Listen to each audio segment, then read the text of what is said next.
69. At La Crosse, it was cloudy, and it was 75. At Dubuque, it was cloudy, and it was 73. In Waterloo, it was partly sunny and 74. In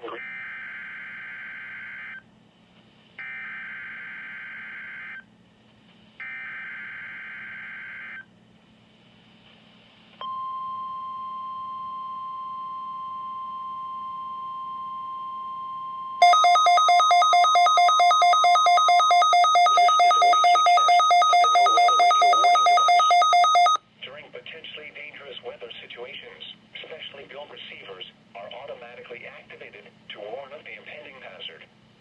Tests of these receivers normally are conducted by the National Weather Service every Wednesday around noon. When there is a threat of or existing severe weather in the area on Wednesday, the test is postponed until the next good weather day. The warning alarm transmitted over this and other NOAA radio stations in southern Wisconsin will normally be activated for watches and warnings that affect the following Wisconsin counties: Richland, Vernon, Adams, Juneau, Marquette, Waushara, Winnebago, Calumet, Manitowoc, Sauk, Columbia, Green Lake, Fond du Lac, Sheboygan,